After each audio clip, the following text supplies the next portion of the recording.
तुमचा पुन्हा एकदा कैलाश फूड ब्लॉगमध्ये स्वागत करतो. तर आज आपण बनवतोय कोकणातला सगळ्यात फेवरेट रेसिपी, सगळ्यांची आवडती म्हणजे पोपटी. तर आपल्याकडे पोपटी बनवायला आपण मुंबईमध्ये बनवायची म्हणजे आपण कुकरमध्येच बनवतो. तर आपण आज कुकरमध्येच बनवणार आहे. गावच्या ठिकाणी मस्त मटका लावून शेतात जाऊन सगळे फाटी बिटी लावून तिथे मजा करता येते. पण इकडे आपल्या मुंबईच्या ठिकाणी काय नाही तसं काय. तर आपण आज कुकरमध्ये पहिल्यांदा ट्राय करणार आहे आणि मी पण आज पहिल्यांदाच बनवतो आहे पोपटी मुंबईच्या ठिकाणी कुकरमध्ये. गावाला मी बनवतो. तर बघूया, चला चालू करूया आपण, कारण खूप लेट झालं आहे ऑलरेडी. सामान सगळं घेऊन आलो मी. शेंगा, पावट्याची शेंगा, चिकन अर्धा किलो आणि थोड्याशा मटारच्या शेंगा घेतल्यात आणि अंडी आणलीत थोडी. चला तर स्टार्ट करूया. आपली तयारी जी ती झालेली आहे, तुम्हाला दाखवतो मी.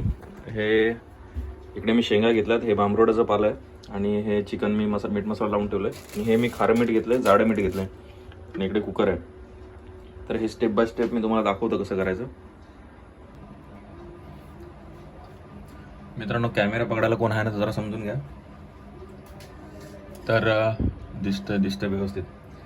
आणि जसं मी तुम्हाला सांगतो की ह्या ज्या शेंगा आहेत, ह्या शेंगा आणि भांबरुडाचा पाला, हे जे आहेत दोन गोष्टी, ह्या कधीही ओल्या टाकू नका, कारण त्याला चिकटपणा येतो असं मी ऐकले.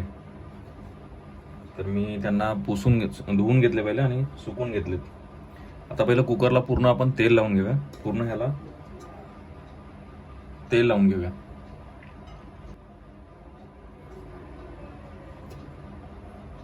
चला, तर पूर्ण तेल लावून घेतलंय मी सगळीकडे.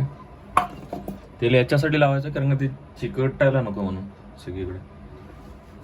आता थोडंसं भांबरूट, हे मी सगळं गावच्या पद्धतीने करतोय, जसं गावाला मटक्यामध्ये लावायचं मी तसं. बस थोडा भांबरूट, त्याच्यावरती शेंगा,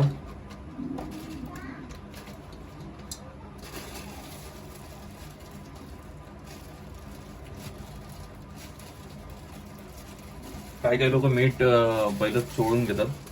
तर मी तसं काही करत नाही. मी मीठ असंच जसं मी गावाला मटक्यामध्ये टाकतो आम्ही, त्या प्रकारेच बनवतो.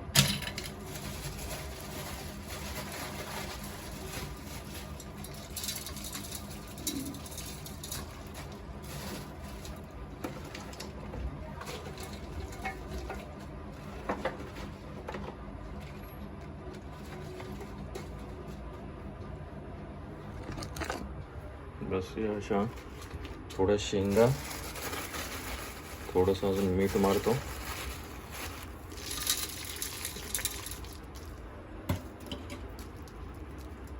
ठीक आहे. आता आपण जे चिकन ठेवलेलं चिकन आपण टाकूया. अशाच प्रकारे फक्त चिकन टाकायचं, त्याच्यावरती पुन्हा एक लेअर शेंगांची टाकायची. मी टाकून घेतो, मग तुम्हाला दाखवतो. झालं, हे टाकून झालेलं आहे. याच्यावरती पण आपण थोडंसं मीठ मारूया. आपण थोडंसं त्याच्यावरती पुन्हा या ज्या उरलेल्या शेंगा आहेत त्यांचा लेअर.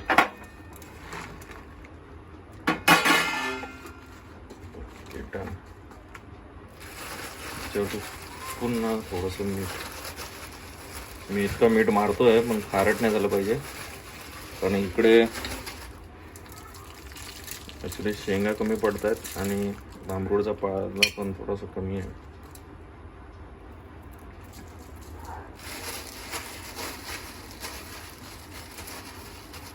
पण थोडीशी भीती वाटते, काय नाही होईल बरोबर. तर बघू शकता मित्रांनो, ही आपली झालेली आहे पोपटी तयार कुकरमध्ये. आता हिला आपण पॅक करूया आणि विदाऊट शिटी लावायची. ह्याला शिटी लावायची नाही. आणि अर्धा घंटा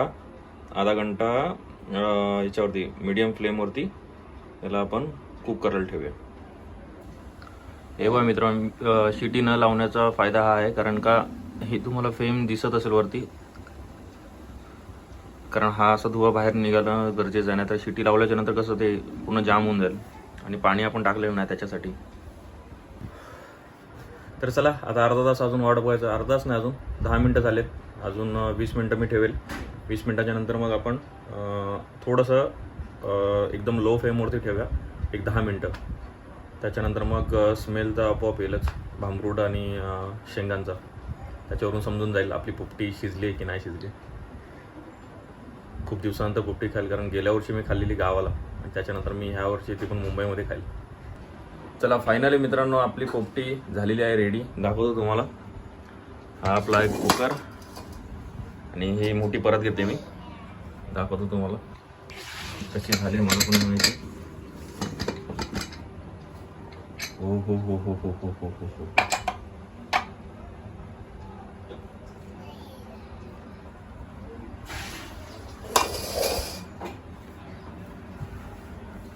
भांबरूड गरम आहे. भांबरूड आपण काढून घेऊया. हा हा परफेक्ट. थांबा मी पूर्ण काढतो ह्याच्यामध्ये, तुम्हाला दाखवतो. ही आपली झालेली आहे पोपटी रेडी, पूर्णपणे एकदम प्रॉपर झाले. मला तर प्रॉपरच वाटते. चिकन पण शिजलं आहे मस्त आणि शेंगा पण शिजलेल्या आहेत.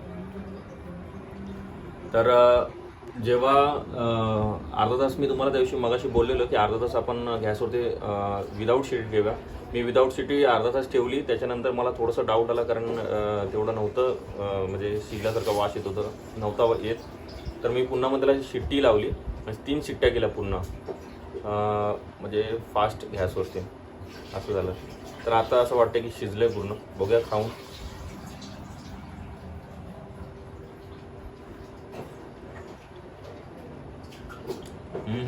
वा